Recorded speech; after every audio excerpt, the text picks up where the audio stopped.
Angélica, en los casos de restitución internacional de menores, pregunta, el recurso de apelación que se plantea respecto de la sentencia de primera instancia, cuando un juez de la niñez decide que un menor debe regresar a su anterior domicilio, ¿tiene efectos suspensivos o se ejecuta inmediatamente? El efecto de la decisión de primera instancia es suspensivo, es decir, no se puede ejecutar inmediatamente. ¿Por qué? Porque hay una norma en el COGEP que menciona que cuando no está expresamente establecido que haya un efecto devolutivo, es decir, sin suspensión de la ejecución de la sentencia, se entiende que es suspensivo, es decir, no se puede ejecutar.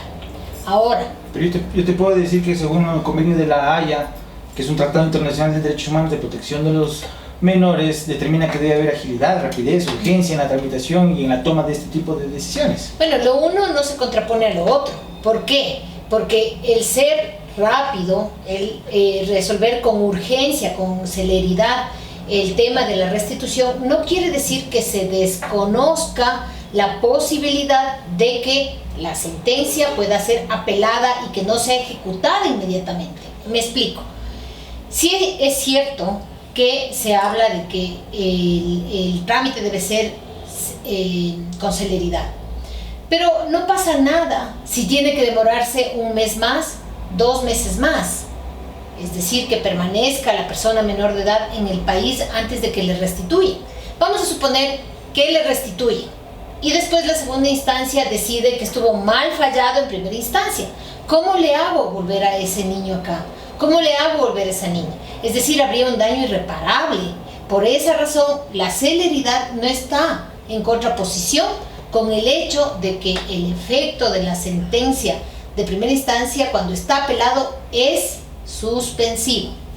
Ahora bien, en el COGEP también está previsto que los procesos sobre tenencia, sobre alimentos, sobre patria potestad, tienen un efecto devolutivo, es decir, que se ejecuta inmediatamente sin perjuicio de la tramitación de los recursos de apelación. ¿Por qué no sucede, o según esta lógica, sucede esto acá? Si lo que se permite también al hacerlo rápido es garantizar que el menor prontamente se restablezca al lugar donde tenía su domicilio, antes de haber sido retenido ilegalmente.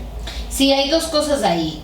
La primera cuestión es que el convenio internacional menciona claramente que ese convenio es solo para la restitución, no es para resolver cuestiones de tenencia, no es para resolver cuestiones de patria potestad, no es para resolver cuestiones de alimentos. Entonces la norma del COGEB a la que tú haces referencia es taxativa.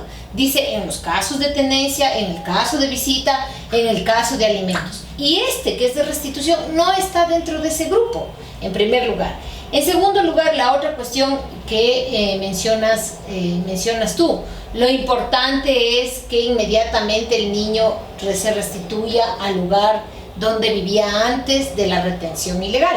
Sí, pero si eso tiene que tenerse en cuenta que hay otros derechos en juego. El propio interés superior del niño, que precisamente por eso se garantiza una doble instancia, porque tú puedes, a través de un juez superior que revisa la decisión del inferior, garantizar de mejor manera los derechos, pero además están los derechos de la madre, que la madre también tiene derechos, y entre otras cosas tiene derecho a que se revise la decisión que decidió quitarle a su hijo y llevárselo con el padre. Hay excepciones, es decir, el Estado podría negarse a restituir a un niño a la residencia anterior. Claro que sí, ahí hay que cuestionar algunas cosas en el papel de los jueces. Tanto en otros países, pero más cercanamente en Colombia, se ha debatido esto a nivel de la Corte Constitucional para identificar la necesidad y la preocupación que debe haber en los jueces por decidir celeramente, pero no apresuradamente, y por garantizar los derechos, por ejemplo, de la señora, de la madre a quien se le quiere quitar el niño. ¿Por qué? Porque una vez que se lo llevan, ¿cómo lo regreso?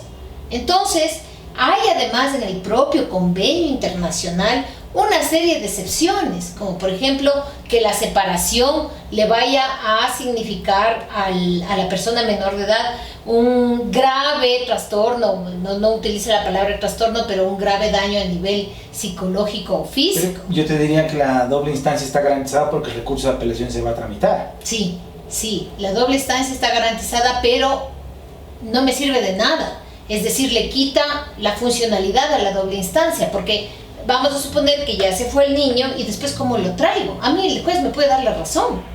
En segunda instancia y en casación. ¿Qué responsabilidades habría?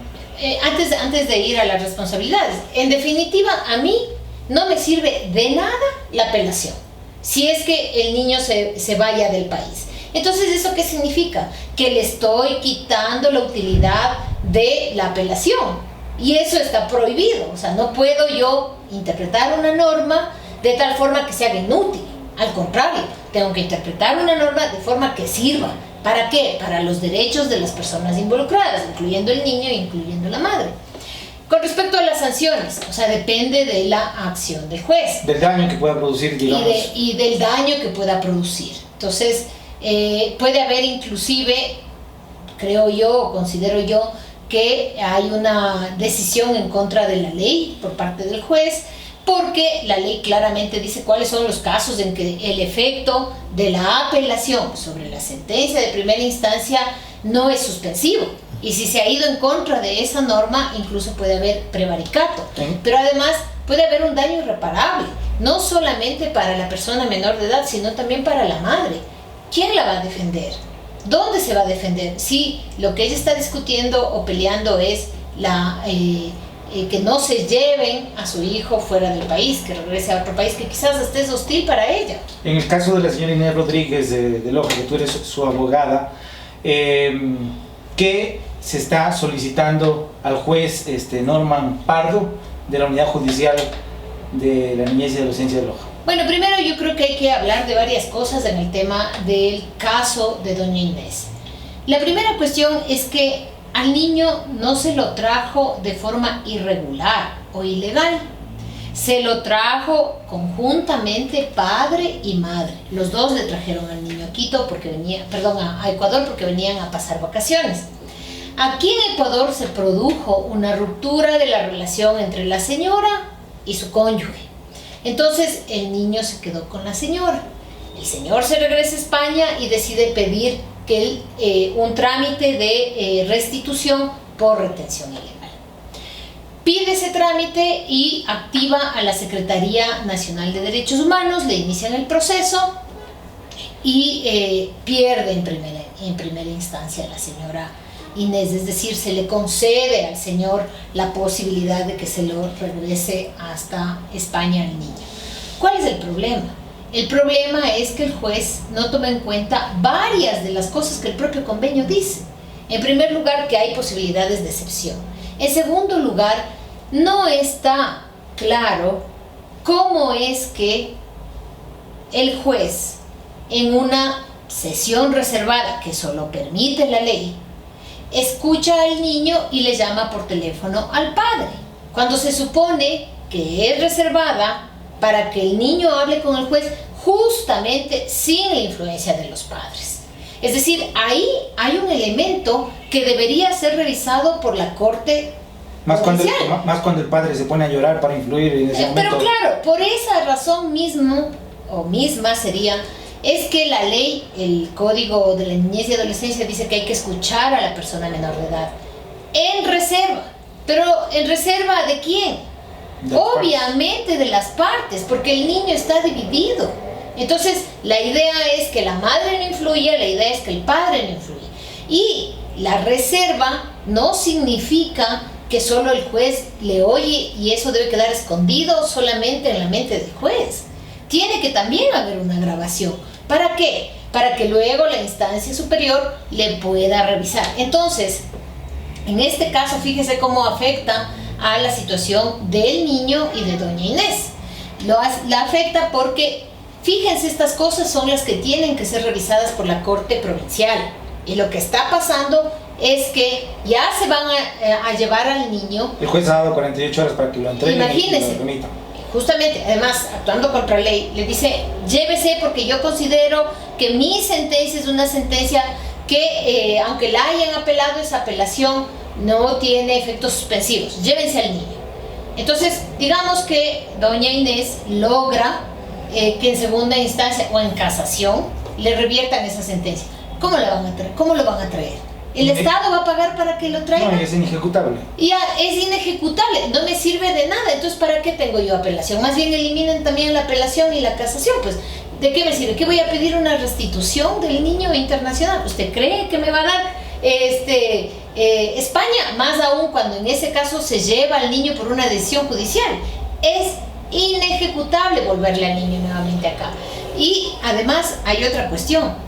Con esto, lo que el juez le obliga es a que la señora vaya detrás de su hijo a España, en un país donde no se siente bien, con la familia de su cónyuge de quien se está separando. Es decir, le obligan a desconocerse como persona, le obligan a que se olvide de sus derechos y que vaya, porque a un juez se le ocurre que sus efectos de la sentencia no son suspensivos.